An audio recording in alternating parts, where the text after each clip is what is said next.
tumatawag. Napasulat tuloy ako ng kanta. I miss you, baby.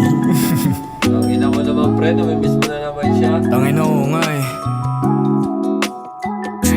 Tumawag ka sa akin, bandang alas 12. Diretso ka sa amin, dala mo ang iyong kotse. Nag-usap tayo tungkol sa ating nakaraan. Sabay na lang natin dalawang pinagtawanan. Sabay sundot na ng tanong kung asan ka ngayon.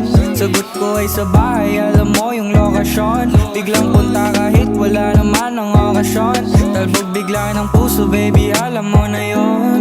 Alam mo na yon, alam mo lokasyon, baby, alam mo na yon.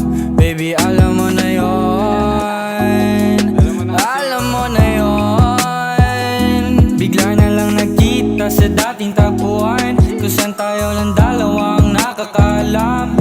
Parang panaginip, hindi makapaniwala na ngayon ikaw na naman ang aking kasama. Tumawag ka sa akin, bandang alas 12. Diretso ka sa amin, dala mo ang iyong kotse. Nag-usap tayo tungkol sa ating nakaraan. Sabay na lang natin dalawang pinagtawanan. Sabay sundot na ng tanong kung asan ka ngayon. Sagot ko ay sa bahay, alam mo yung lokasyon. Bigla kang pumunta kahit wala ng okasyon.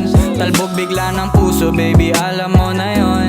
Ngayon ay nakalutang, di kailangan na umutang para madama ang kasiyahan.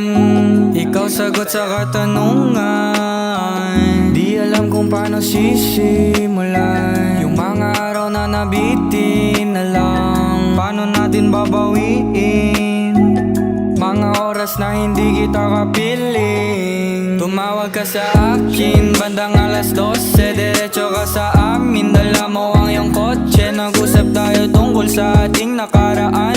Sabay na lang nating dalawang pinagtawanan. Sabay sundot na ng tanong kung saan ka na ngayon. Sagot ko ay sa bahay, alam mo yung lokasyon. Biglang punta kahit wala naman na okasyon. Talbog bigla ng puso, baby, alam mo na yon. Baby, alam mo na yon.